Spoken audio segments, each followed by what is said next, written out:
Shalom Sobat Pemenang dikasih oleh Tuhan. Materi renungan kita hari ini untuk menerima janji Tuhan dan setia mengasihi Tuhan, kita harus menggunakan segenap akal budi kita. Dasar renungan dari Kejadian 6 ayat 1 sampai dengan 22. Inti renungan kita, Tuhan sering menyatakan janjinya tanpa memberitahukan tahap-tahapnya secara detail agar kita memaksimalkan akal budi kita untuk mencapainya.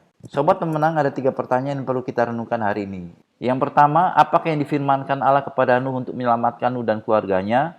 Yang kedua, mengapa Allah yang maha sanggup tidak menyediakan bahtera bagi Nuh, namun justru meminta Nuh untuk membuat bahtera? Lalu yang ketiga, peralatan tukang seperti apakah yang digunakan untuk membangun bahtera pada zaman Nuh untuk membuat ukuran yang persis yang dikehendaki Tuhan?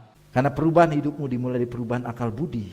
Ketika kau baca firman, kau serap firman, akal budimu berubah. Engkau menyiasati setiap masalah kehidupan, Tuhan berfirman. Tuhan, apa yang Tuhan inginkan dalam masa persoalan saya, saudara, nilai firman yang kita serap, maka kita akan menikmati janji Tuhan. Katakan amin. Kalau orang Kristen udah gak suka ini, saudara jangan berharap dapat berkat Tuhan. Kenapa? Karena Alkitab itu isinya perjanjian lama dan perjanjian baru. Perjanjian bicara tentang kesepakatan. Yesus sudah menebus kita, maka kita harus menjadi hambanya Tuhan, milik Tuhan. Akal budi yang dibangun di atas dasar firman Tuhan inilah yang membuat kehidupan kita menjadi garam dan terang. Akal budi adalah cara berpikir yang terbangun dari apa yang kita dengar, kita lihat dan kita rasa dan raba. Akal budi inilah yang melahirkan kebiasaan, kebudayaan, adat, nilai, norma hidup, dan juga wujud kita mengasihi sesama ataupun mengasihi Tuhan. Akal budi kita itu sudah diisi firman dan mengasihi Tuhan itu kelihatan sekali ketika kita menghadapi setiap tantangan hidup. Apakah kita sama dengan orang dunia atau kita sama dengan apa yang Yesus lakukan?